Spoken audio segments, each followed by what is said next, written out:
지난 연휴 동안 너무 많은 일이 벌어졌습니다. 일단 이재명 대표는 제대로 칼을 빼들었고요. 윤석열 대통령 입장에선 내분이 시작된 상황입니다. 이게 조금 복잡해 보일 수도 있고 어떻게 이런 일이 벌어질 수 있는지도 믿기 힘드실 텐데 막상 정리해보면 간단합니다. 이런 걸 간단하게 정리해드리기 위해서 저 같은 사람들이 있는 거잖아요. 일단 순서대로 보면 이렇습니다.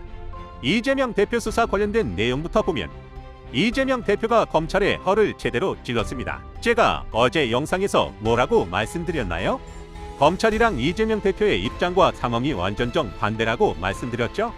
검찰이 확실하게 불리한 이유는 검찰은 본인들의 업무인 수사 자체를 다시 해야 할 수준으로 빈틈이 많은 상황이고 이재명 대표는 팩트와 증거로만 반박하면 이기는 게임이라고 말씀드렸습니다.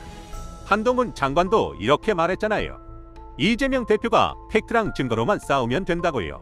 이게 한 장관 본인한테 불리한 말이라는 걸 본인만 몰랐던 건지는 모르겠지만 검찰 스스로가 팩트랑 증거로 싸우지 못하고 정황과 추측으로만 싸우다 보니까 당연히 이재명 대표가 유리한 거죠. 이재명 대표도 본인이 유리하다는 걸 알 겁니다. 물론 어떤 사람이든 검찰 수사 앞에선 긴장을 할 수밖에 없지만 이재명 대표가 대단하게 느껴지는 이유가 여기에도 있는 거죠. 긴장하는 것보단 오히려 이 상황을 무기 삼아서 여론을 좌지우지하는 쪽으로 전략을 틀었습니다. 얼마 전에 한 말을 보면 변호사 한 분을 대동하고 가서 당당히 맞서도록 하겠다. 우리 당 의원분들은 그 시간에 당무에 국정에 충실하기 바란다. 이렇게 말했습니다.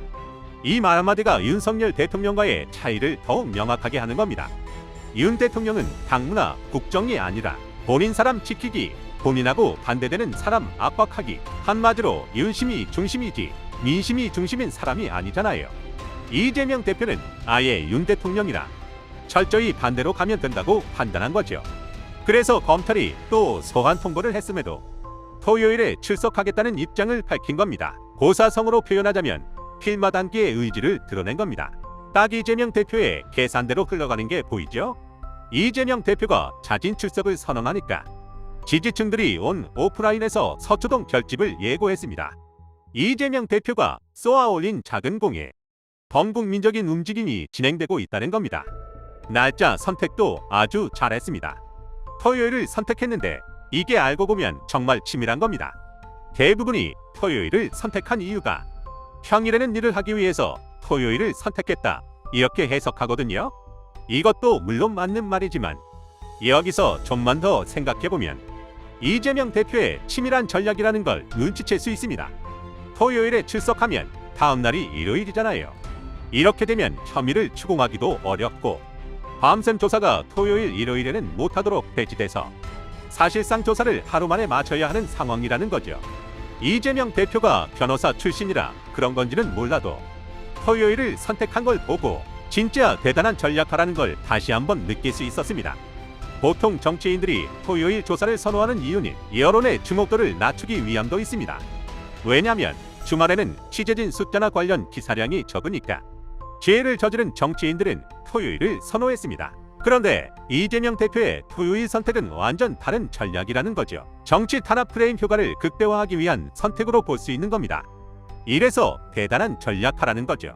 이런 결의는 속뜻을 풀이하면 지지층들 보고 결집해달라 이런 의미가 되기도 합니다.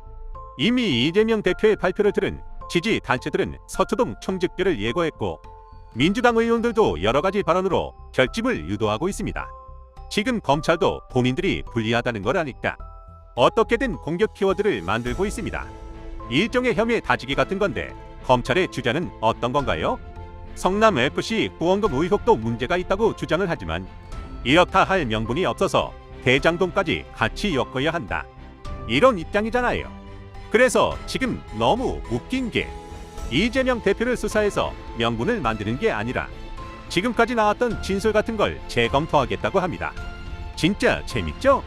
얼마나 이재명 대표를 수사할 수 있는 명분이 없으면 지금까지 나왔던 걸 재검토하겠다고 하나요?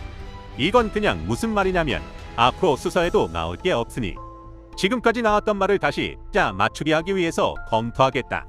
이런 말 밖에는 안 됩니다. 그래서 이재명 대표가 지금 해야 할 건 팩트랑 증거로 말 안 하는 것도 좋죠.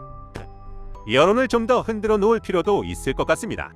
조금 슬픈 말이긴 하지만 우리 사회에서 팩트랑 증거보다 더 중요한 게 때로는 언론 플레이일 때도 있습니다.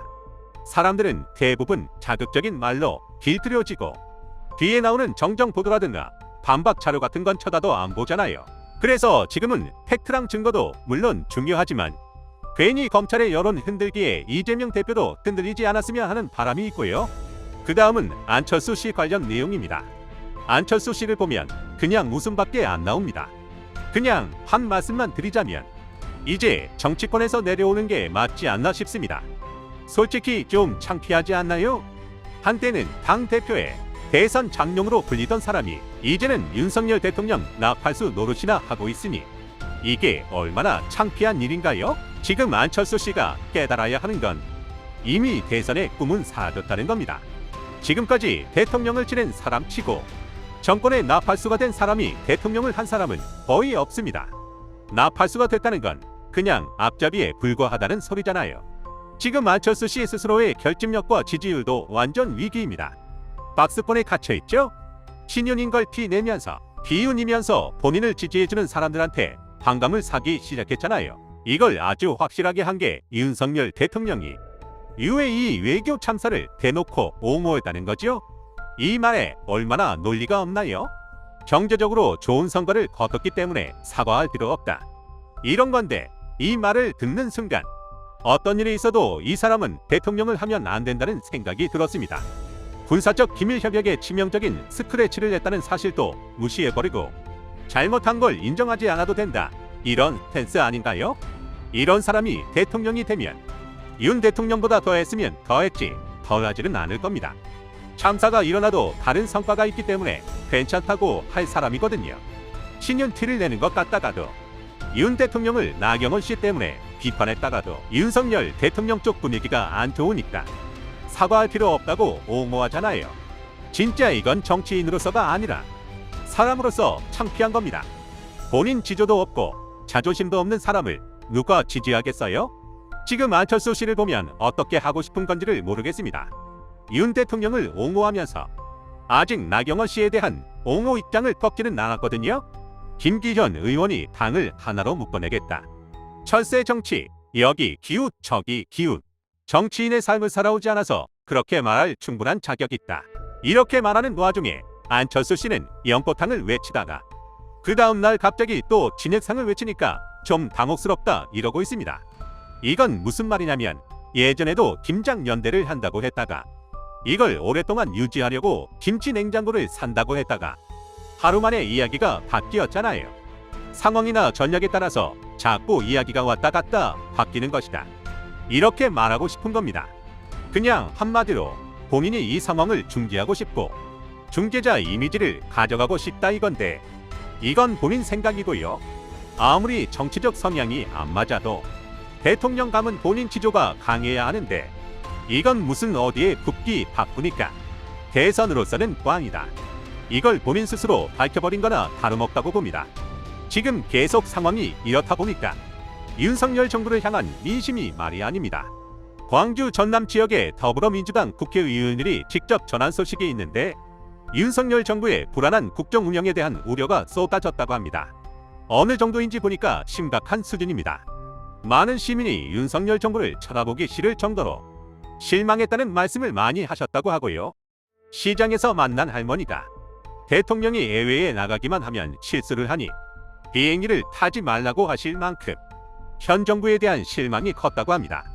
이것뿐만이 아니라 정부의 검찰권 남용에 대해 이재명 대표를 중심으로 민주당이 뭉쳐서 잘 싸우라는 말씀도 시민들이 많이 하셨다고 하고요. 정부에 대한 분노가 커질수록 민주당에 대한 실망도 더 커지는 것 같았다면서 본인들에 대한 반성도 했습니다. 광주 군 공항 이전이나 어등산 개발 사업 등 지역 발전을 위한 사업의 실마리가 풀려 기대감이 컸는데 17년 만에 사업이 재개된 어등산 관광개발 사업은 소상공인이 불편을 겪거나 희생을 당하지 않도록 방향을 잡아야 한다는 의견도 많다고 합니다. 이런 말이 꾸준히 나오는데 대통령은 외교 순방 과정에서 실수나 하고 오고 본인은 사과할 생각 없다고 본인이 아닌 윤핵관들이 대신 말해주는 행동들도 얼마나 꼴 보기 싫은지 모르겠습니다. 그런데 윤석열 대통령은 아는지 모르겠습니다. 안철수 씨의 이런 박쥐 같은 행동이 오히려 본인 뒤통수를 치고 있다는 거래요. 지금 안철수 씨에 대한 부정적 의견들도 윤 대통령한테 가고 있고 뒤통수를 맞고 있다는 걸 본인만 모르는 것 같아서 제가 대신 말씀드립니다. 참고로 안철수 씨는 윤석열 대통령이 앉아있는 대통령 자리에 대한 야망이 있는 사람이라는 걸 잊지 않았으면 하네요. 오늘 내용은 여기까지입니다. 긴 영상 시청해 주셔서 감사합니다. 유익하셨다면 구독과 좋아요 한 번씩 부탁드립니다.